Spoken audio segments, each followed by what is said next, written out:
What's going on, YouTube peeps and barbecue freaks? Thank you guys for joining me today. Today we're gonna make some ribs. Now I went to my local butcher's and I noticed they had some ribs on sale and he had one rack left. So I picked them up and I don't even know how much this is just over 4 pounds. But there's something about these ribs that just feels weird or that feels different. When I touch them, they just feel really tender compared to like ribs that I would buy at the grocery store. And I don't know if that's because they're fresh and maybe those ribs at the grocery store they kind of pump with some stuff. I'm not sure, but these here, man, I'm telling you, when I grabbed them, they just felt like something I've never felt before. I mean, and really the only way I can describe it is they feel fresh, if that makes sense. So I'm interested to see how they cook, how they turn out, if they cook any different from ribs that I might buy at my local grocery store. So that's what we're gonna do today. I'm gonna get these trimmed up and we're gonna smoke them on the Weber Kettle and see how they turn out. They're actually pretty thick. I think they're gonna be really good. I think they're gonna turn out really, really tender. We'll find out. All right, so I have the rack here, and the first thing I'm gonna do is remove this brisket bone on the back side right here.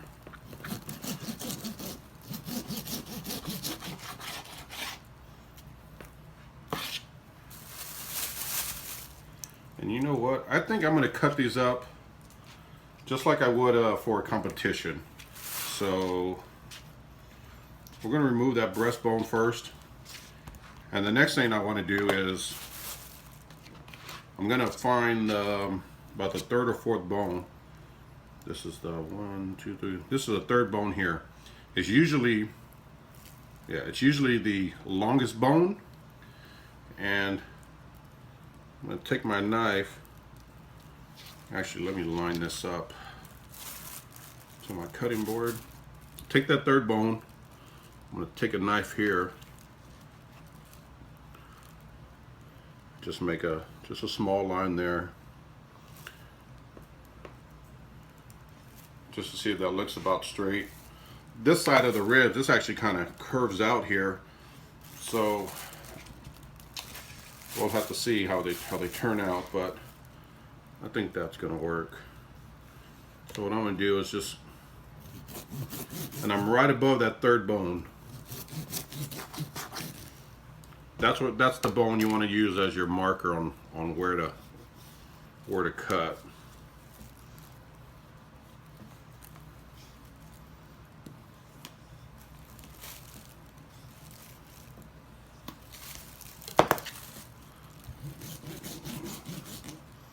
Cut to that cartilage.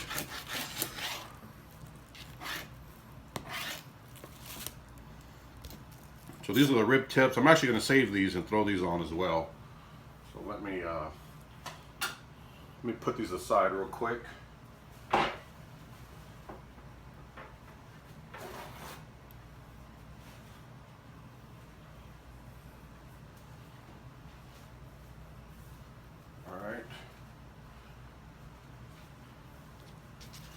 I'm gonna go ahead and remove this skirt here, this flap. I want to get that off.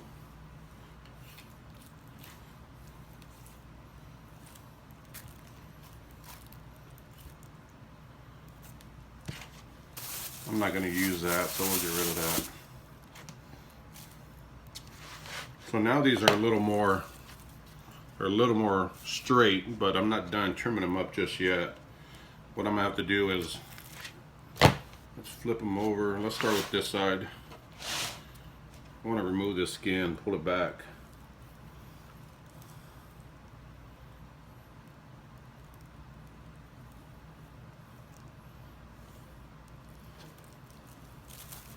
Try not to dig too deep.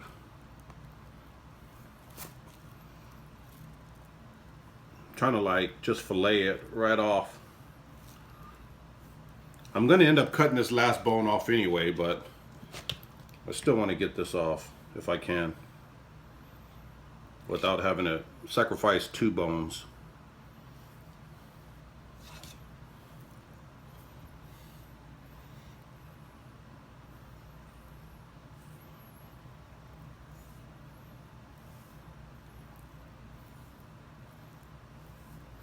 All right, since I'm going to cut this last bone off, go ahead and just flip it over. And where is it at? Right in here.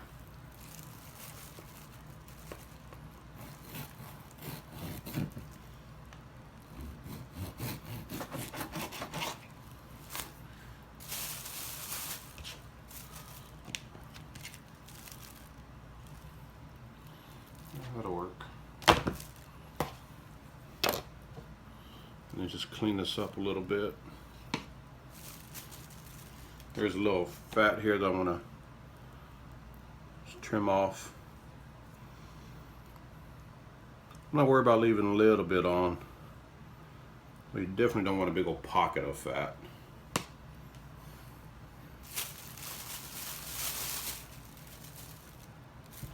So we have this side. And then we want to cut off ribs on. I hope all that was on view. Now we want to square it off down here on this end. So let's see. Let's flip it over.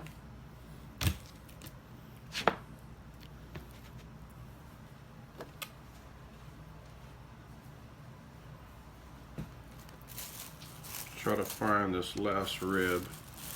Actually, I'm coming in about 2 ribs. This is going to be really thin, as you can see. That's just going to burn right off, or it's going to burn right up. So that's not something that you can use to turn in anyway. And sometimes I may have to go a 3rd rib, but I try not to if I don't have to. Yeah, I might have to. So anyway,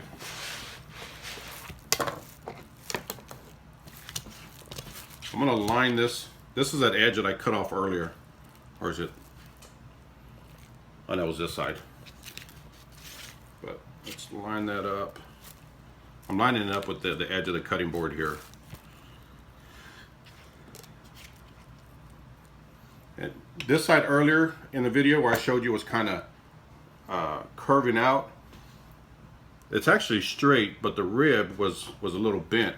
But I could see down here is a lot wider than up here.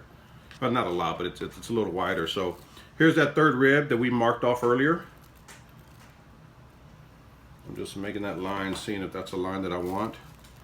And that is the line that I want. So we're going to go ahead and cut into this, cut this off.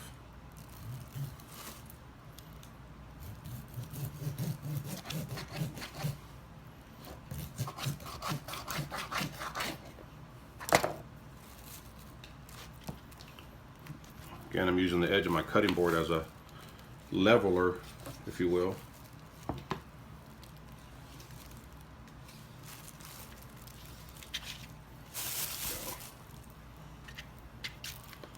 We're also going to remove this membrane from the back. Let's get underneath that a little bit.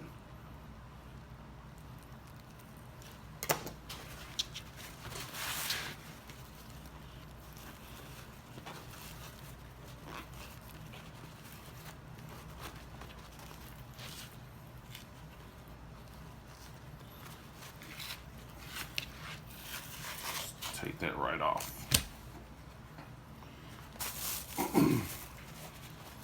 And then to save a little time, I'm not going to film this part, but I'll tell you what I'm going to do. I'm just going to kind of take my knife and go through here and just kind of clean this bottom up. Remove some of this, some of this fat that may need to be removed, some of this loose skin down here. I'm going to remove that. The toe right there needs to come off. But what we're going to end up with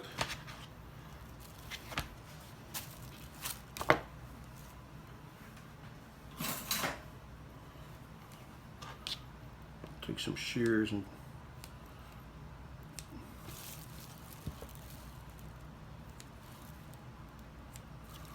cut that right off. So what we're going to end up with is a rack of ribs that's pretty uniform. This side of the rack is a lot thicker than this side, and it usually is. So, like in comps, when cooking ribs, I always cook about 3 or 4 racks because I'm only going to turn in from probably about right in here. That's where I want to get my 9 slices, or my 9 pieces from, my 9 ribs. So, you know, I'll take a little bit from this one, a little bit from the second rack, a little bit from the third rack, just to make sure that I get my 9. So that's going to be it for now. I'll pick back up in just a minute once I season them, but that's kind of what we're looking like now. So I'm going to just clean up the back a little bit, and then I'll pick back up. All right, let's get these ribs seasoned up. Just use a little bit of oil as my binder.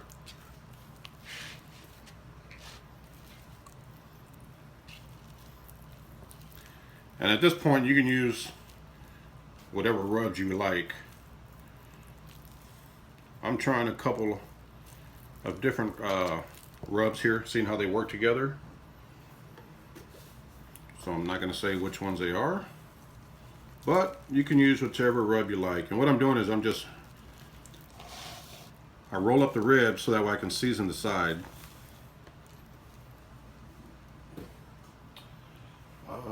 Second rub.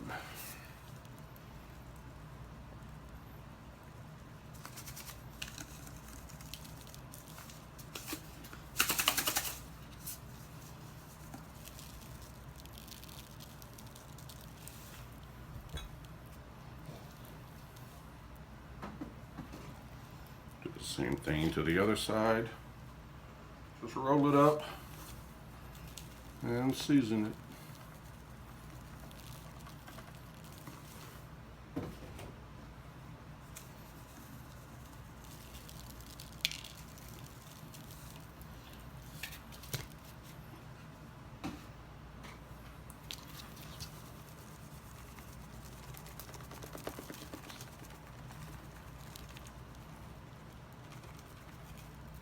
So I'm going to get these rubbed up, and we're going to let them sit for a bit.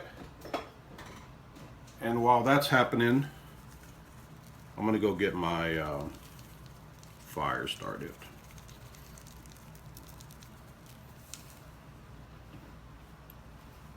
So we'll let this sit for about 5 minutes. I'm going to flip it over, do the top side, and then we'll get them outside. All right, I got the ribs on the Weber.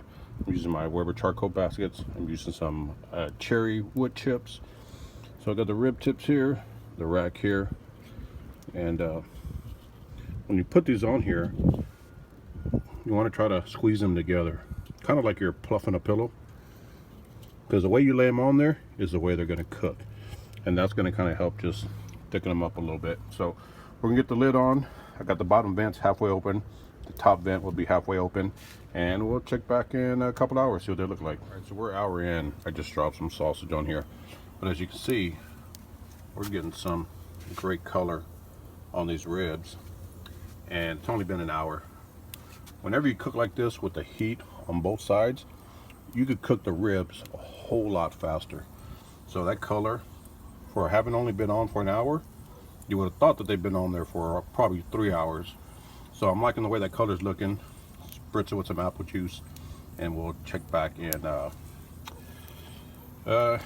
probably another 30-45 minutes. All right, so I'm pulling the ribs off. They've been on for just right at about 2 hours. And what I've done, we're gonna wrap them in some foil. I just put some honey, some brown sugar, and some butter. You know, the usual stuff that most people put when they wrap. That's all I'm gonna put in here. So we're gonna get these ribs here.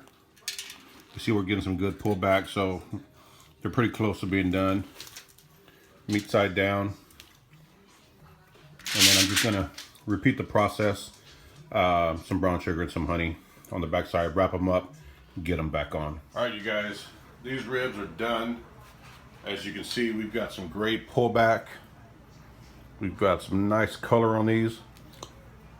Whew, these bad boys are still hot. So what I'm gonna do is, I'm gonna put some barbecue sauce on these, but I'm not gonna put them back on the grill.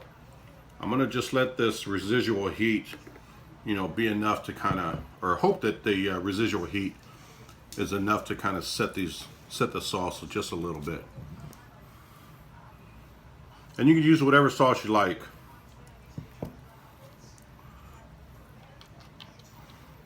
So that's that. As you can see, man, these things are beautiful. Let me try to get a little close up here. Actually, I'm gonna take the camera off the tripod and do a little flyover. All right, so here are the ribs. Again, as you can see, we've got some great pullback all the way on these ribs, but these things look amazing. So I'm gonna let them sit for just about 10 minutes. I just sauced them up, and we'll let that heat kind of set that sauce just a little bit.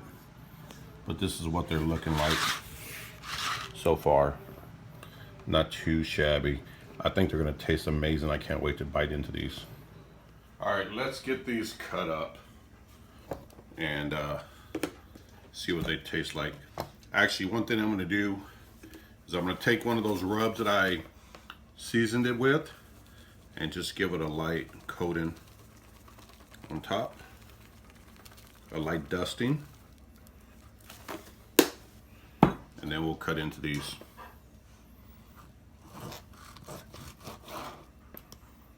Actually, let's start on this side. Oh man, they cut great. Woo, still hot.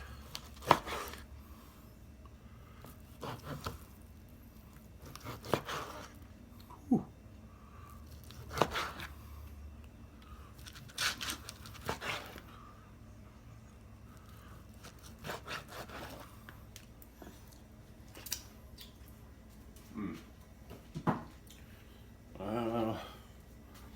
Let's see, let's try this one. See what it looks like. See the top part? Nice color. The side, you can see there's still some moisture in these things.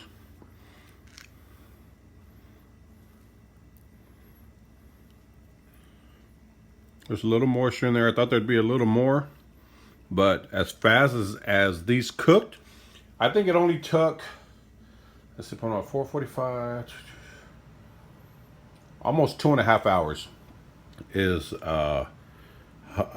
what it took for these ribs to cook. So they cooked really fast. Still got a nice smoke ring, still some moisture in there. So we're gonna take this one and give it a taste test. All right, you guys, selfie cam mode again with the beautiful St. Louis spare rib. Let me get that turned over a little bit. Let's give this bad boy a taste. Nice bite.